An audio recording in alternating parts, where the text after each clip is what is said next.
Uma vez mais, boa noite a todos. Uma coisa dos assuntos mais relevantes para as nossas vidas, que direciona a nossa caminhada, serve de base para as nossas expectativas, as expectativas que temos na vida, as esperanças, é reconhecer quem nós somos, reconhecer a nossa identidade. Nós temos múltiplas formas, se usarmos, por exemplo, o Novo Testamento, de entendermos quem somos. Nós somos a igreja do Deus vivo, nós somos seu povo, por exemplo. Nós somos o corpo de Jesus. Existem outras imagens, nós somos o seu rebanho. Saber quem nós somos, inclusive nós somos discípulos de Jesus. Saber quem somos, saber nossa identidade, está muito ligado às expectativas que nós temos nesse nosso relacionamento para com Deus. Ora, se você é ovelha de Jesus, isso direciona as nossas expectativas. Ele é o nosso pastor e dele esperamos cuidado. Enquanto discípulos, se nós observarmos essa face do que significa se relacionar com Deus enquanto discípulos, nós nos relacionamos com Jesus como nosso mestre.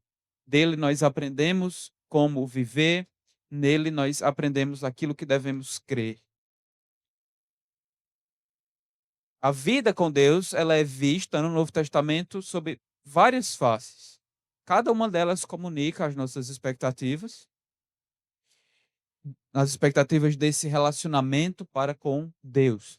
Mas além das expectativas, pensar sobre essa identidade também tem algo a nos falar sobre aquilo que nos motiva a fazer algo. Quais são as nossas motivações, o porquê de fazermos certas coisas, o porquê de servirmos, pregarmos, cantarmos, virmos à igreja, caminharmos com Deus. Então, eu quero que você pense comigo hoje a relação dessas três palavras. Primeiro, quem nós somos, identidade, e como ela se relaciona com as expectativas. E, além disso, como ela se relaciona às nossas motivações.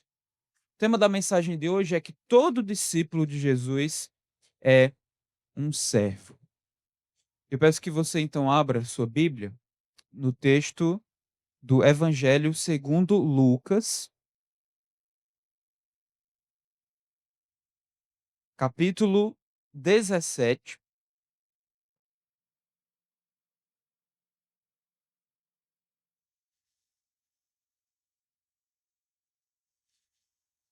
Nós vamos ler aqui do verso 7 até o versículo 10.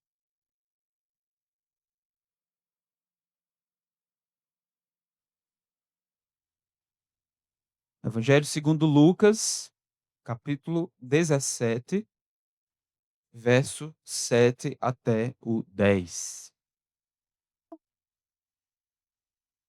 A passagem diz assim: Qual de vocês, tendo um servo ocupado na lavoura ou em guardar o gado, lhe dirá quando ele voltar do campo: venha agora mesmo e sente-se à mesa? Não é verdade que, ao contrário, lhe dirá: prepare o meu jantar, apronte-se e sirva-me enquanto eu como e bebo. Depois você pode comer e beber. Será que ele terá de agradecer ao servo por ter feito o que ele havia ordenado? Assim também vocês, depois de terem feito tudo o que lhes foi ordenado, digam: somos servos inúteis, porque fizemos apenas o que devíamos fazer. Vamos orar. Nosso Pai do céu, tua palavra está aberta, rogamos que, pelo poder do teu Espírito Santo, haja frutos de transformação e vida espiritual em nosso meio. Que através da tua palavra, tenhamos uma consciência mais nítida de quem somos, quais as nossas expectativas diante do Senhor ao te servirmos e quais devem ser as nossas motivações. Que a tua palavra penetre os pensamentos e propósitos dos nossos corações, traga correção se essa se fizer necessária, mas também traga ânimo para que possamos te servir com um vigor renovado. É o que nós rogamos em nome do teu filho Jesus. Amém. Vamos começar aqui, meus irmãos, explicando um pouco dessa pequena, é uma pequena parábola. Ela está aí para nós em 4 versículos. Mas essa parábola, se você leu com um tanto de atenção, uma parábola que gira em torno de um relacionamento entre 2 personagens. Um personagem é um senhor e o outro personagem é um escravo. São os 2 personagens dessa pequena parábola. Uma vez que nós estamos então falando sobre escravo, senhor escravo, é necessário que nós entendamos com cuidado e sensibilidade, uma vez que esse é um tema que desperta certas sensibilidades, algumas notas aqui sobre escravidão, certo? Especialmente sobre como a escravidão se processava, acontecia, algumas dessas dinâmicas de escravidão na época de Jesus, certo? Então, quero estabelecer aqui algumas verdades, algumas informações aqui, mas espero que você as ouça com atenção. A escravidão, como acontecia aqui na época de Jesus e posteriormente no período da igreja primitiva, ela era uma escravidão diferente, se comparado com a escravidão moderna.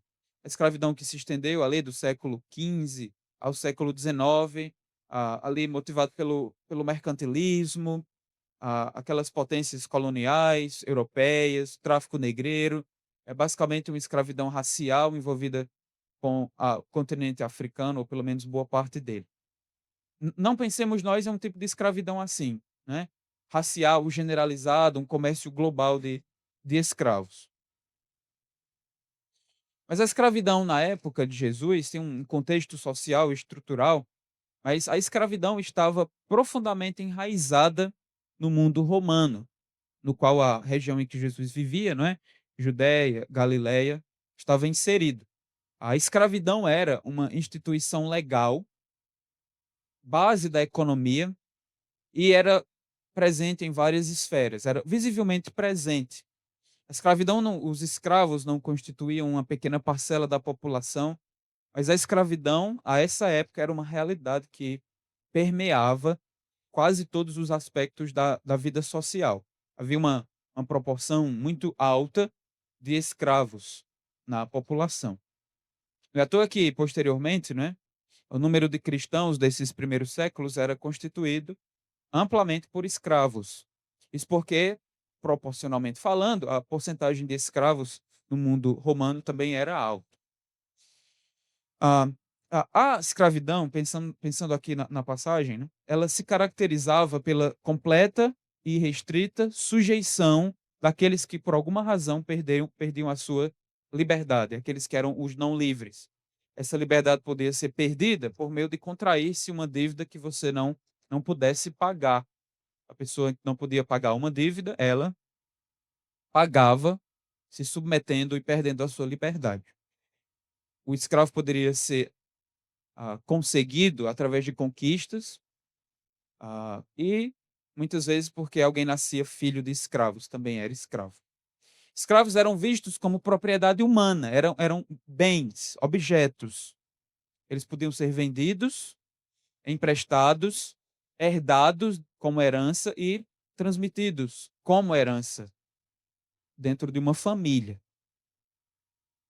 Os escravos podiam ser encontrados em muitos contextos, quer sejam em contextos públicos ou mais reservados e privados, em ambientes rurais, urbanos ou ainda em ambientes de casa, ambientes domésticos. Os escravos não tinham nenhum tipo de direito legal, nenhum tipo de amparo legal ou direito a terem propriedades, salvo raras exceções. Era uma sociedade muito pautada pelo conceito de honra e desonra, e em todo esse meio os escravos não desfrutavam de nenhum tipo de honra. As vidas dos escravos eram vulneráveis a punições extremamente severas e a exploração deles era vista como algo normal e não necessariamente como algo antiético. Não havia nenhum tipo de proteção legal contra os maus tratos ou castigos corporais. Essas são, em linhas assim bem gerais, algumas das características da escravidão aí do período em que não só Jesus viveu, mas no mundo em que Paulo anunciou o evangelho, a igreja floresceu. Agora é curioso porque há um amplo uso da terminologia de escravidão nos evangelhos. Jesus utilizou a escravidão da sua época muitas vezes como metáforas para escrever certos relacionamentos. Aqui ele está fazendo isso, do texto que nós acabamos de ler. Jesus está usando a figura, a instituição da escravidão aqui, especificamente, como metáfora do relacionamento ou figura de linguagem que ilustra o relacionamento entre o discípulo e Jesus, ou o discípulo e Deus. Ainda que Jesus o faça sem estar endossando ou prestando qualquer tipo de apoio às práticas abusivas. Dito isto, voltemos para a nossa passagem. A passagem nos faz acreditar e concluir que esse senhor, estamos pensando aqui em senhor, não como alguém que tem uma idade um pouco mais elevada, certo? Ah, não é um tratamento respeitoso. Quando eu estou falando aqui de senhor, é o proprietário do escravo. Esse senhor da parábola, ele não parece ser um homem tão rico assim, porque o escravo desempenha nessa parábola funções múltiplas. Ele trabalha com os animais, cuida do gado, ele trabalha lavrando a terra e depois ele ainda vira um cozinheiro e um mordomo. Um senhor mais rico teria um escravo para essas tarefas seriam essas demandas poderiam ser compartilhadas. Então pense aí em um senhor que não era tão rico assim, ele não poderia ter, não tinha condições de ter tantos escravos. Basicamente, eu acho que ele só tinha esse mesmo. A cena da parábola está se processando no finalzinho de um dia de serviço, um dia de trabalho, uma jornada que a essa época terminava por volta das 5 da tarde, certo? Por volta de 5 da tarde era o dia que a jornada de trabalho de um escravo ou algum outro trabalhador chegava ao seu fim. A parábola fala de um escravo que, depois de trabalhar na lavoura, no campo, como um agricultor, ele trabalha também cuidando do gado ou de animais e está voltando para casa. E aí surge uma expectativa. Ele está voltando para casa depois de um dia assim consideravelmente fatigante de trabalho. Jesus pergunta: quando ele chegar em casa, existe uma outra obrigação a ser cumprida ainda pelo escravo, que é servir o Senhor.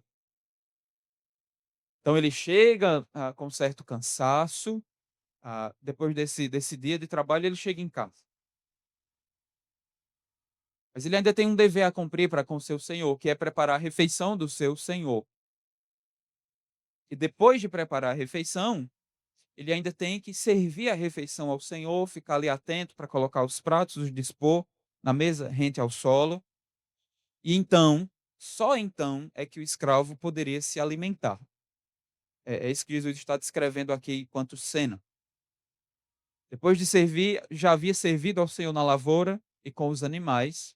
Ao chegar em casa, ele irá servir o Senhor, preparando sua comida e servindo a comida para ele. Em outras palavras, o escravo deve servir ao seu senhor, antes de cuidar de si mesmo. Ele chegou na casa, ele vai comer então assim que chegar? Não, porque há uma obrigação ainda. Preparar a comida do senhor e alimentá-lo. Depois é que ele iria comer. Depois disso é que ele iria comer. O versículo 9 menciona que não havia, na expectativa social desse relacionamento, não havia necessidade de o seu senhor agradecer ao servo. Perceba no verso 9. Jesus pergunta: será que ele terá de agradecer ao servo por ter feito o que lhe havia ordenado? É uma pergunta. Soa para a gente um tanto insensível aqui, não é? Como se fosse um senhor tirano, brutão assim, eu vou lá agradecer, né.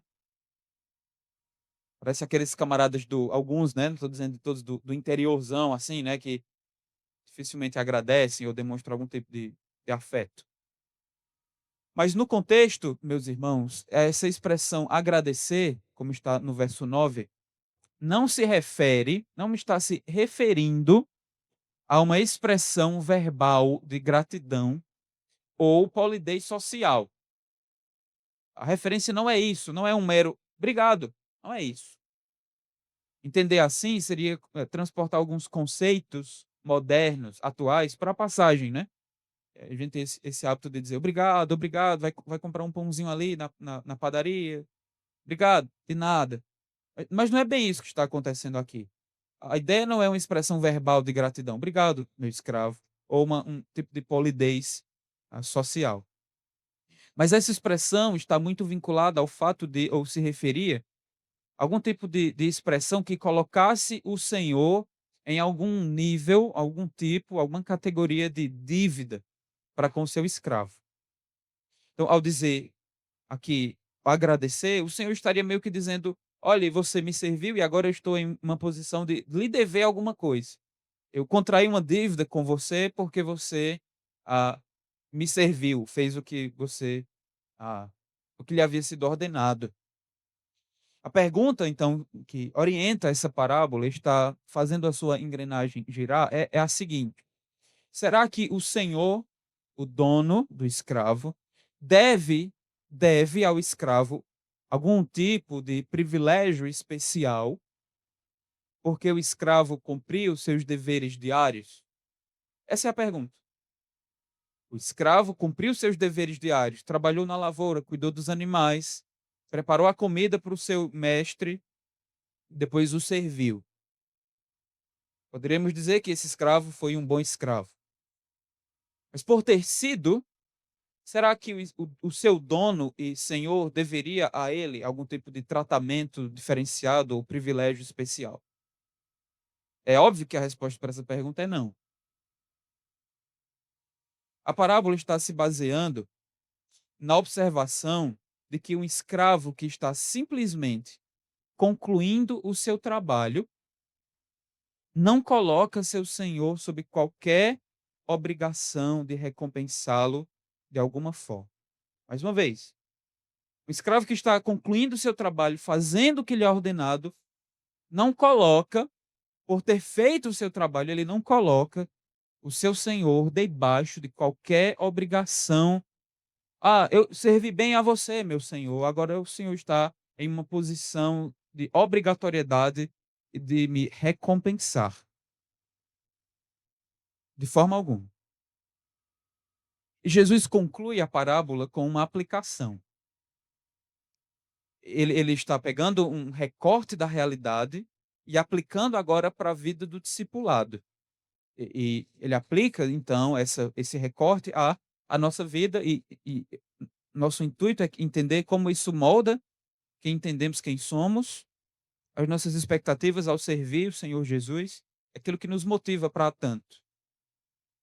Mas Jesus diz: "Assim também", isso é uma comparação, do jeito que é no relacionamento entre senhor e escravo, tal qual é, como está se processando e sendo descrito aqui, tal qual é, assim também vocês, discípulos.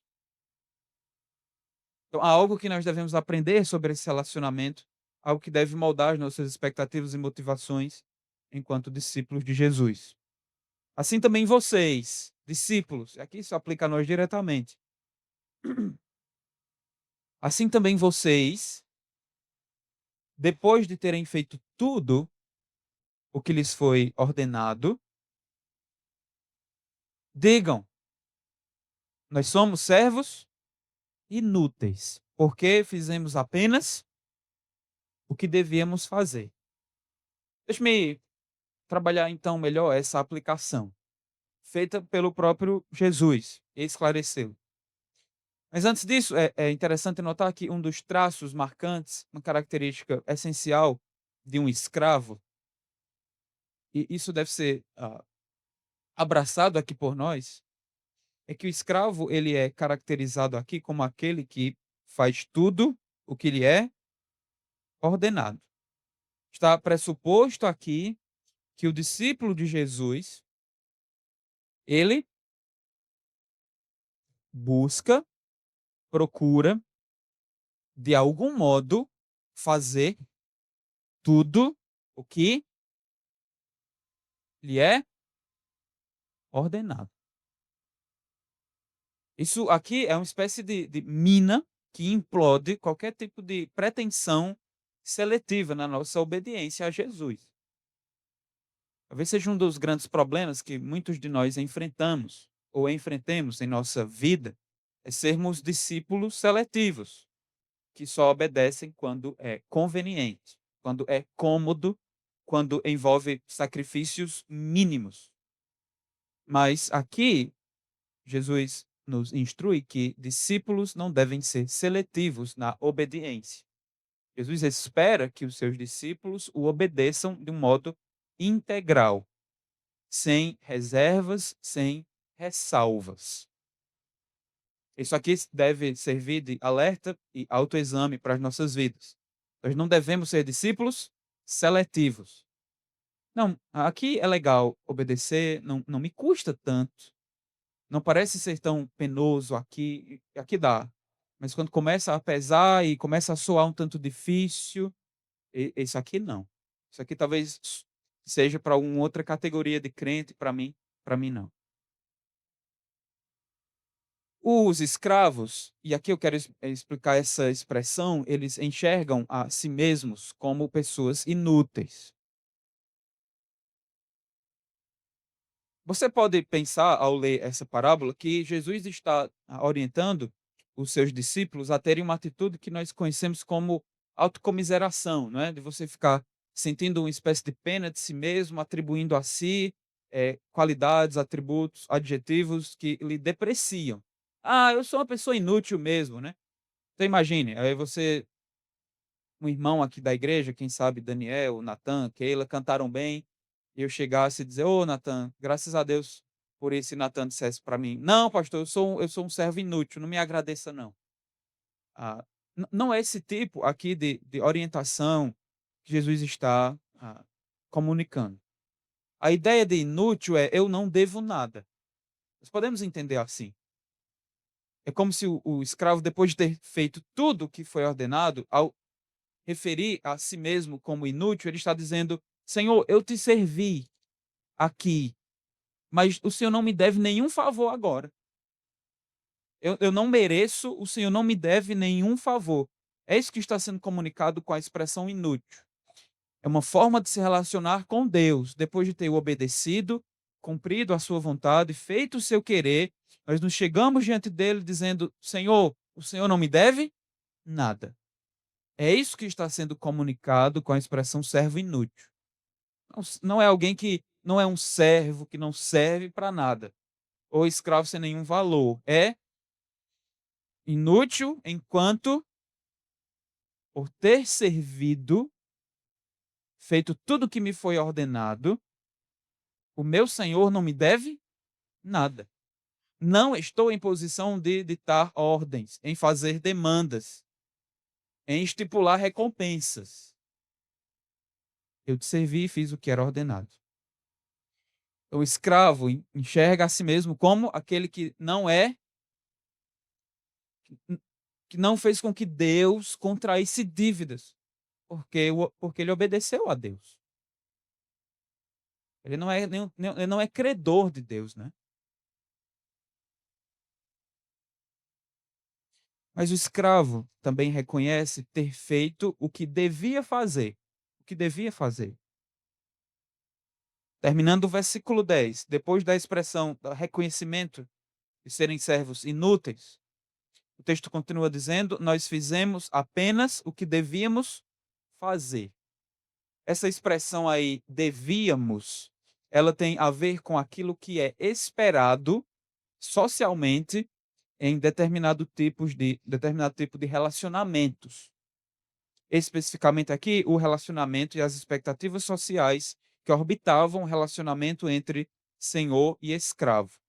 duas ocorrências aqui, só para explicar e para que você entenda melhor essa expressão e o contexto da expressão.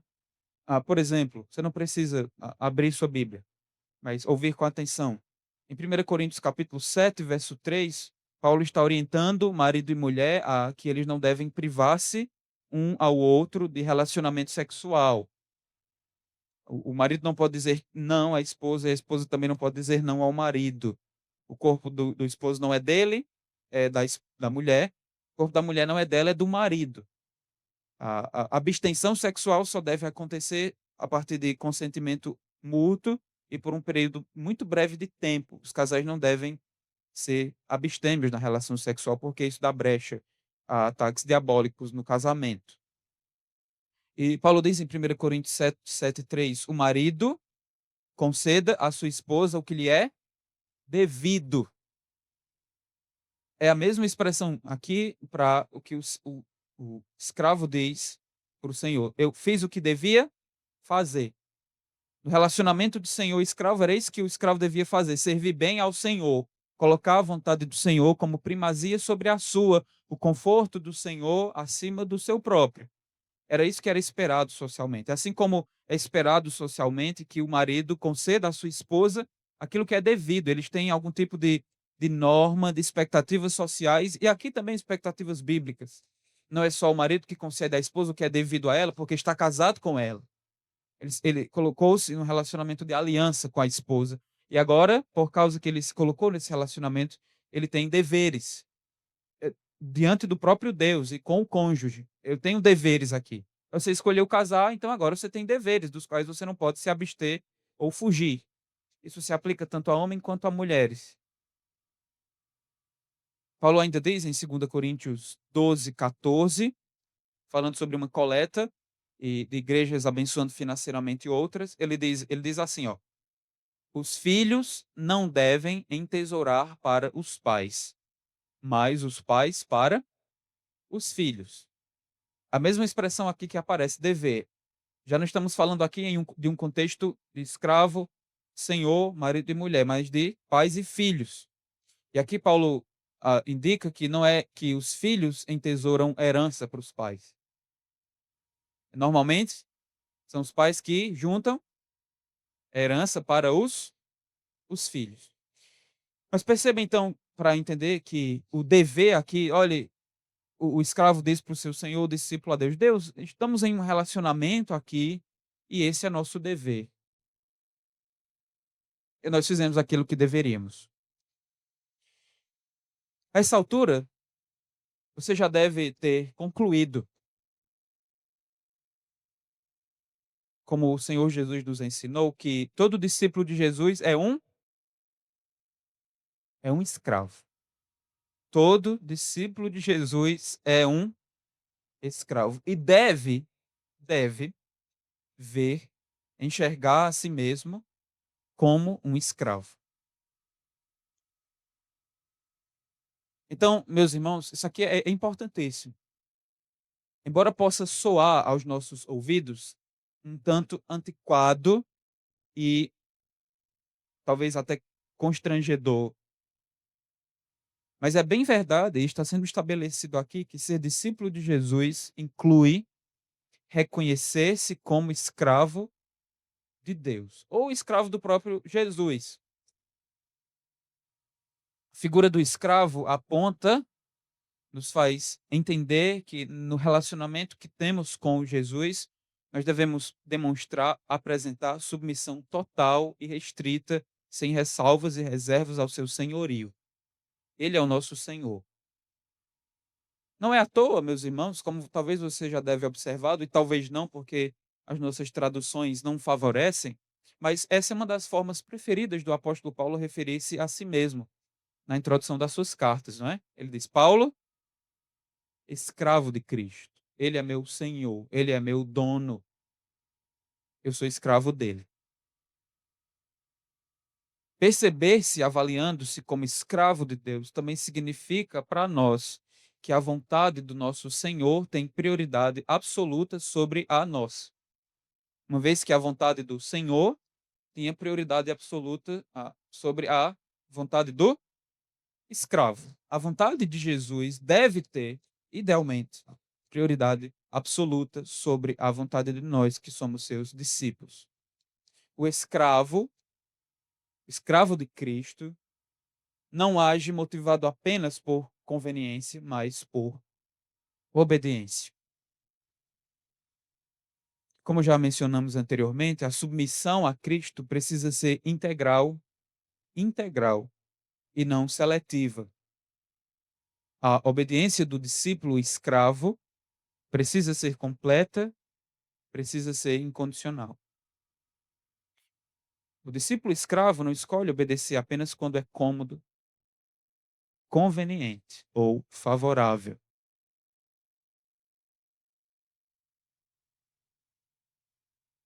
Servir, meus irmãos, servir a Cristo como escravo, eu tenho notado que deve ser uma consequência natural, orgânica, não forçada, de quem foi salvo por Jesus.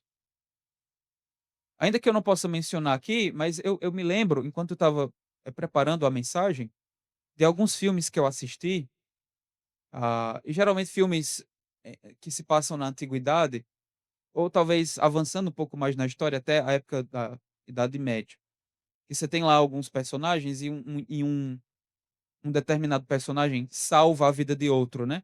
Sim, eh, interviu de uma maneira lá que a vida de fulano e tal foi salva, né? O cara ia jogar uma flecha assim e o cara conseguiu interromper e salvou seu amigo, ou salvou determinada pessoa. Geralmente, qual era a postura da pessoa que foi salva? Agora eu vou, agora eu tenho uma dívida para sempre com você, não é? Agora eu vou lhe servir aí, e aí viram companheiros de jornada, né? Mas nós não estamos lidando aqui, meus irmãos, com um Jesus Senhor que é tirano, que é indiferente, que é mesquinho, que talvez seja bruto, apático. Estamos lidando com um Senhor que foi escravo também. Não é isso que Filipenses diz, que ele assumiu a figura de escravo.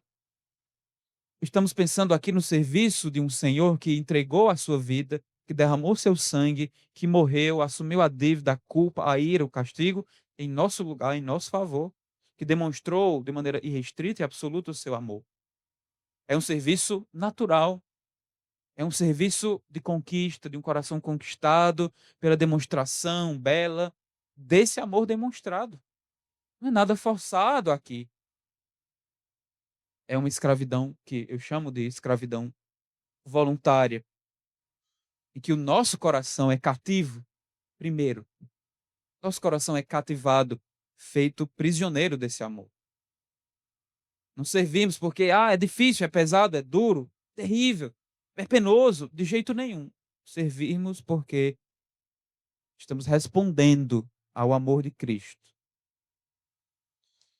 Mas ainda sobre pensar no discípulo escravo, é refletirmos que a razão de viver do escravo está muito vinculada e associada a agradar o Senhor. Essa é a razão de viver de um escravo. É agradar ao Senhor. Esse é o propósito de um escravo. Enquanto discípulos, e nos apropriando então da metáfora, esse deveria ser nosso propósito também.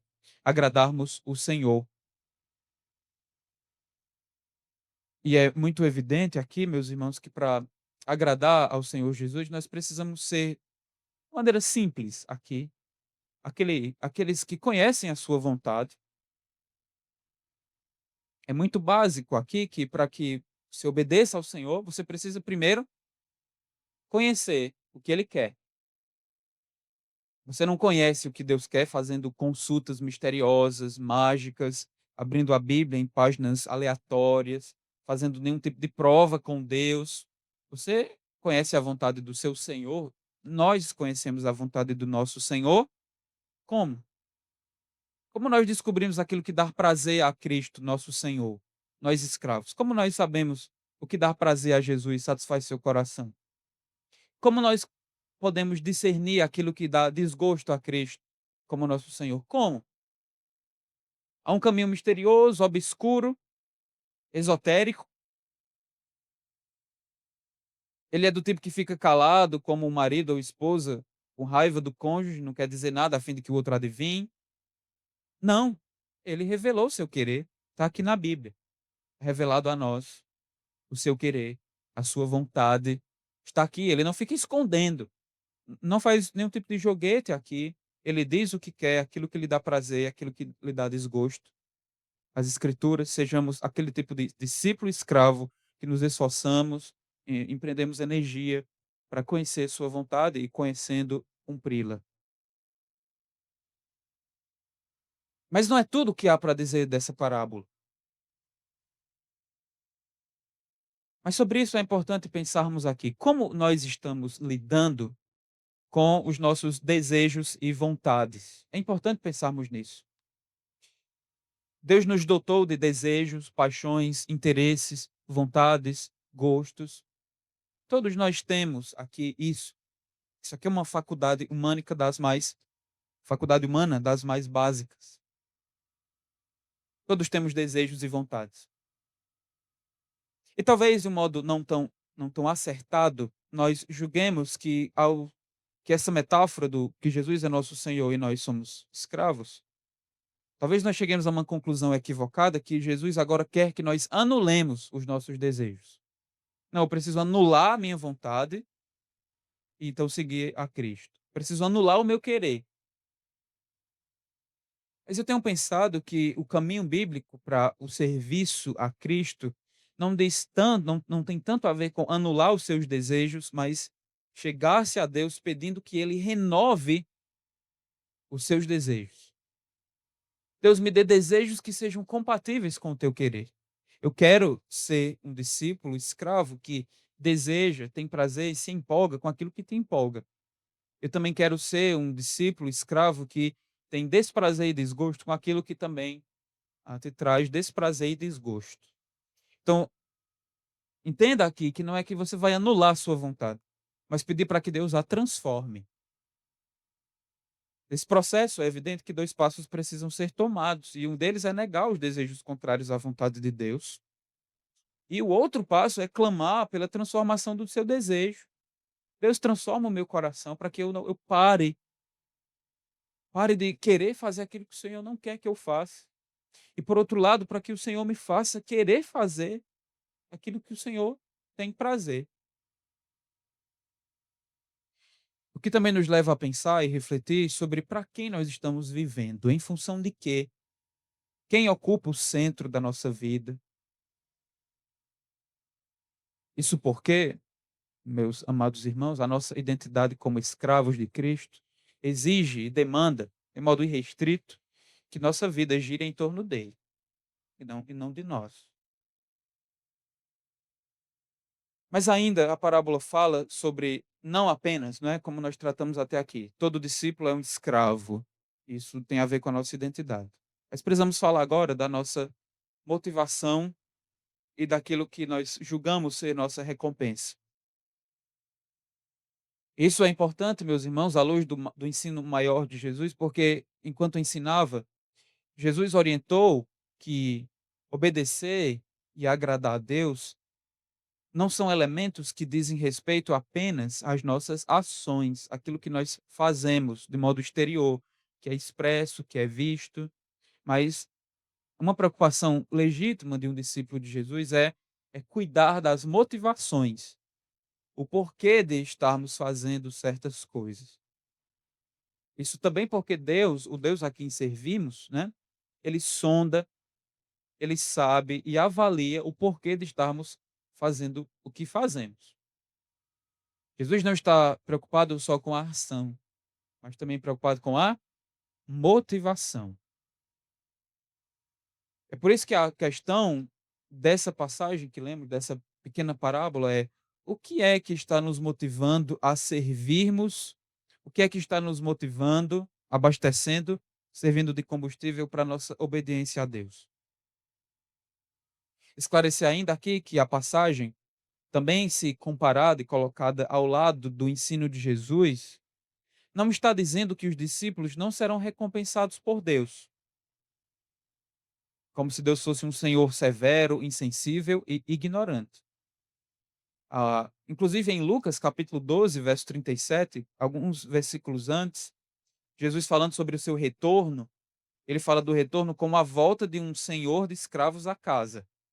Essa metáfora que ele usa aqui, não para falar do relacionamento do discípulo ou do discipulado, mas para falar da postura vigilante que os crentes devem ter enquanto aguardam Jesus voltar.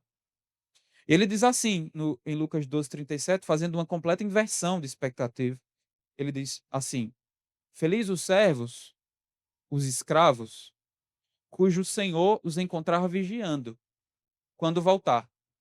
Perceba que o senhor parece que se ausentou, os escravos estão na propriedade ou na casa, e o senhor volta. E aí Jesus diz: Eu lhes afirmo que o senhor se vestirá para servir, fará com que os escravos se reclinem à mesa e virá servi-los. Aqui é uma bomba no contexto social da escravidão. Ele está dizendo: o senhor vai voltar e, se encontrar os escravos fiéis, o que é que ele vai fazer? Ele vai servir os escravos. Isso aqui certamente foi ouvido pelos discípulos como algo assim, tanto extravagante, mas a graça de Deus tantas vezes é. E naquela outra passagem, então Jesus é esse tipo de senhor que serve os seus servos, né? Os seus escravos.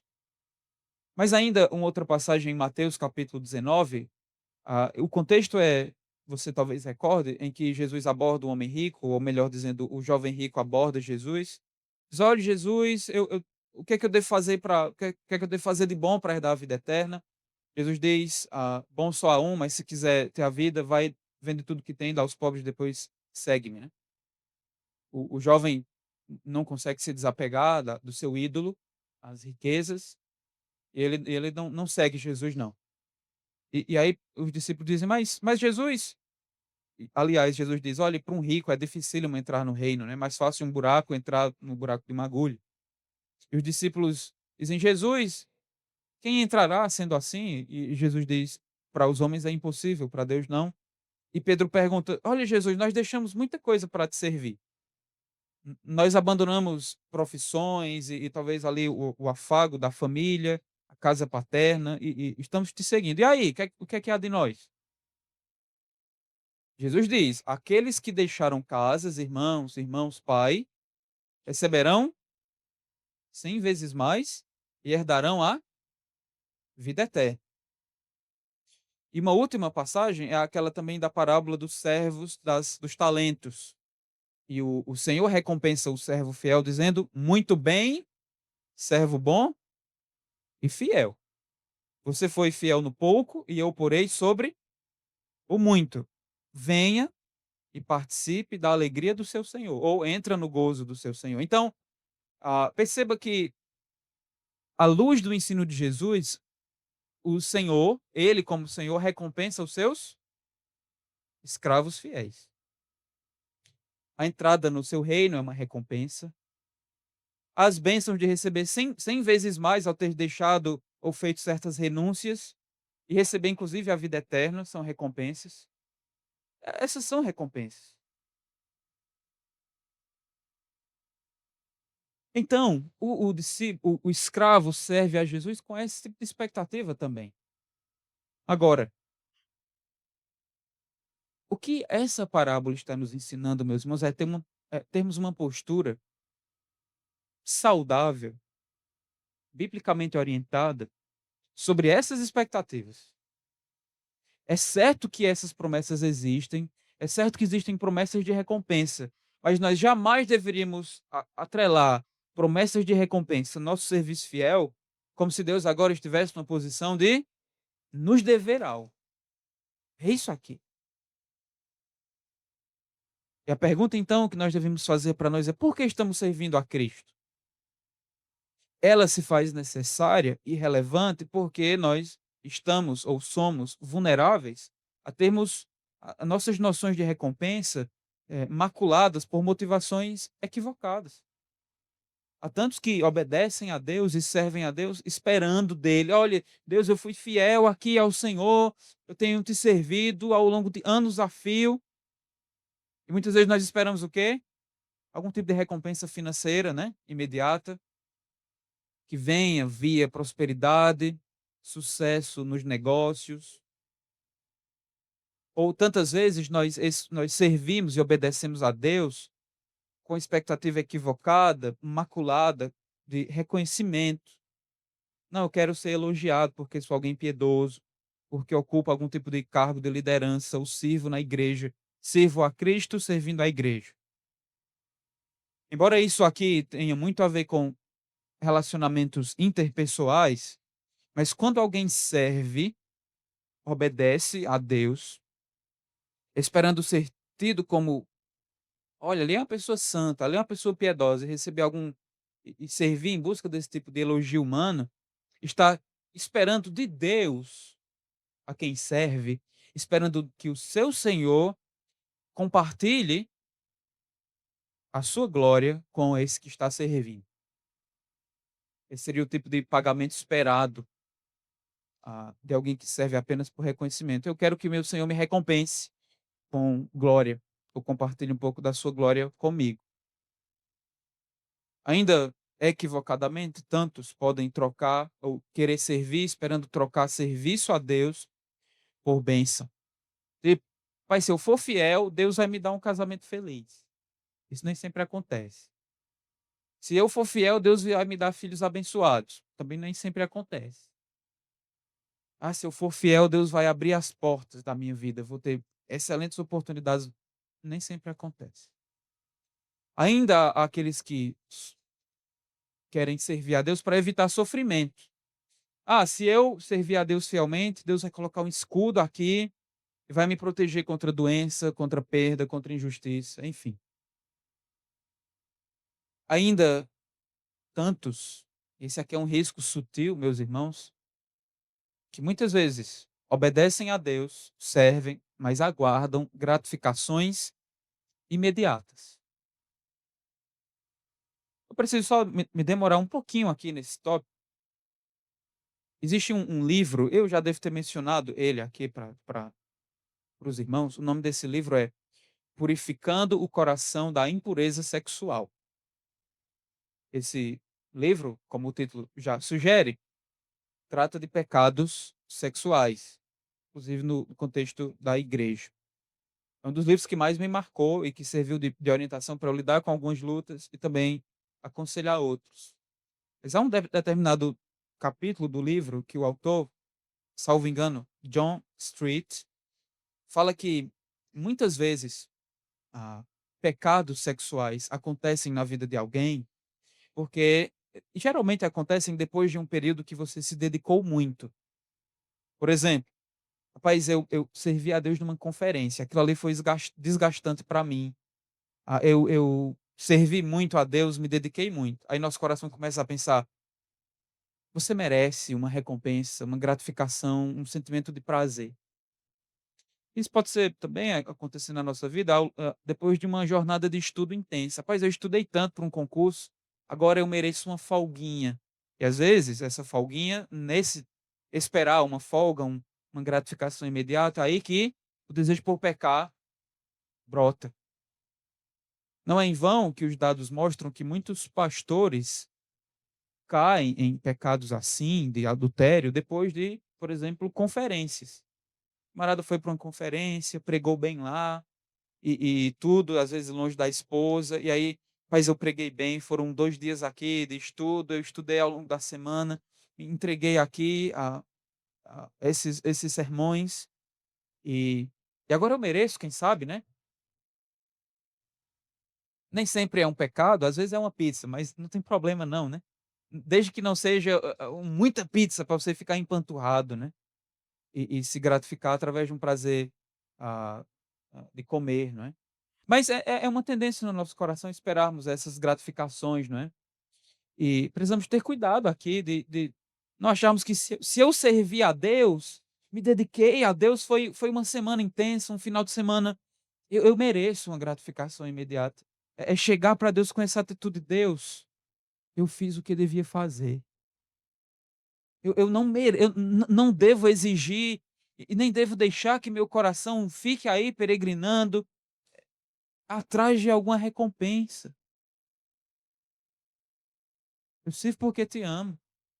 Eu sou um servo privilegiado por te servir, mas que ao te servir e te obedecer, graça tua, eu não estou em posição de exigir recompensas tuas, não. Meus irmãos, isso aqui nos livra de tantas coisas, tantos perigos, tantas armadilhas. Há tantos que desejam, por exemplo, servir na igreja ou servir no mundo para fazer com que seu nome esteja numa placa ou um busto. Fulano de tal deixou um legado perpétuo. Ele é homenageado, existem ruas com seu nome, existem prédios públicos, existem salas. Está lá. Se nós servirmos e desgastarmos nossa vida e nosso nome não for conhecido, e se o nosso nome morrer com a nossa morte, nossa preocupação não deveria deixar um nome e nenhum legado, não, meus irmãos. É servir a Cristo enquanto vivemos.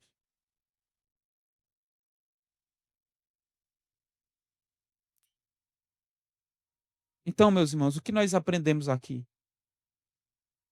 Nós aprendemos aqui que nós servimos a Deus. Deus não nos serve.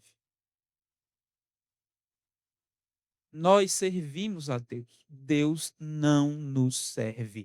Eu não estou dizendo aqui que é porque Deus nos serve, no sentido de ter utilidade, mas Ele não é nosso escravo. Nós somos escravos dele. E aqui você deve lembrar que há uma música que nós já cantamos na igreja. Eu acho muito legal essa música. Ela descreve esse tipo de atitude perigosa, nociva. É a música O Evangelho, né? A do grupo Logos. Uma das estrofes da música demonstra um espanto, né? A partir de uma constatação, de uma observação de certas tendências teológicas. O compositor diz assim, não é? Eu sinto um verdadeiro espanto no meu coração em constatar que o Evangelho já mudou. Quem ontem era servo, agora acha-se senhor e diz a Deus como ele tem que ser.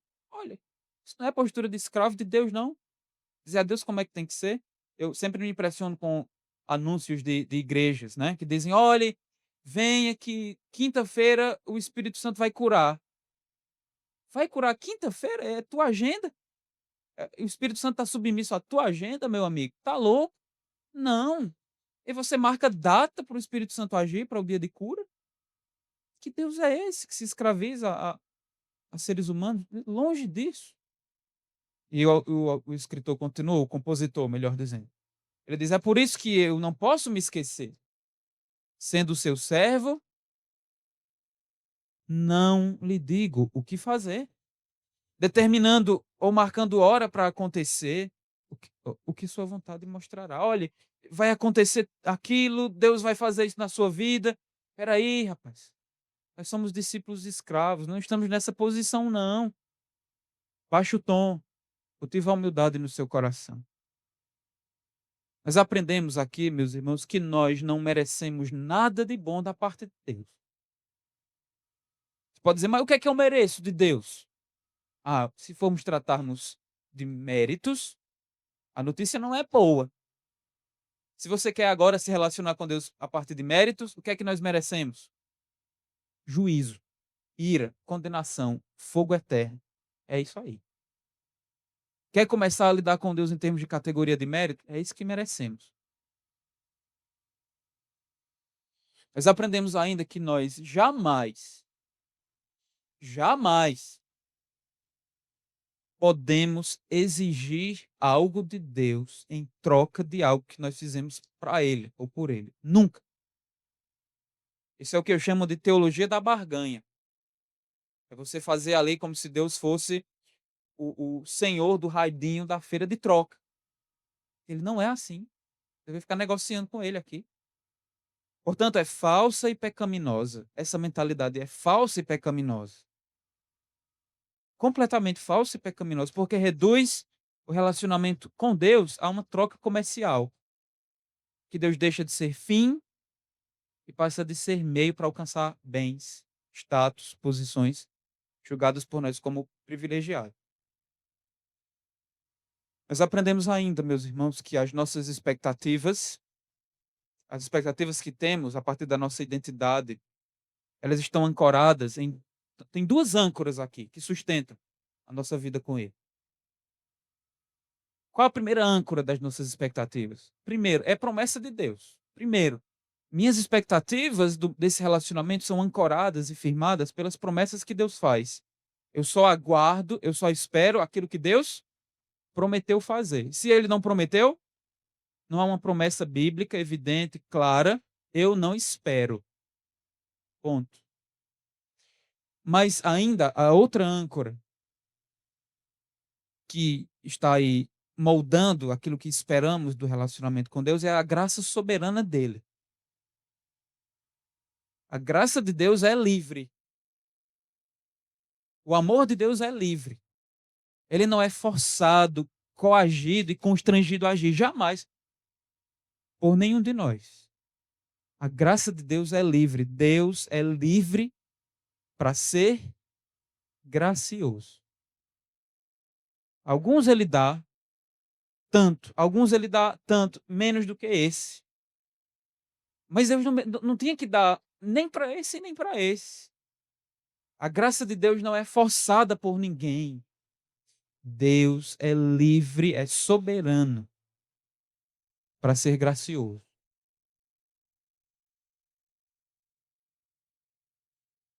O Evangelho diz respeito à dádiva de Deus em Cristo e nunca em nós conquistando seu favor. Para resumir, nós aprendemos que todo discípulo de Jesus é um escravo de Cristo, escravo de Deus. E que o escravo de Cristo serve a Cristo e o obedece com a motivação correta, porque é contente pela dádiva da salvação. Ora, vamos ficar cobrando de Deus? Já temos a maior bênção que alguém pode alcançar nesse mundo, que é a salvação. O escravo de Cristo é humilde. O escravo de Cristo tem expectativas equilibradas e norteadas pela graça soberana, pelo amor livre do seu Senhor. E ainda nós não podemos ser escravos, nem escravos seletivos, nem escravos melindrosos, que só servem por recompensa. Vamos orar.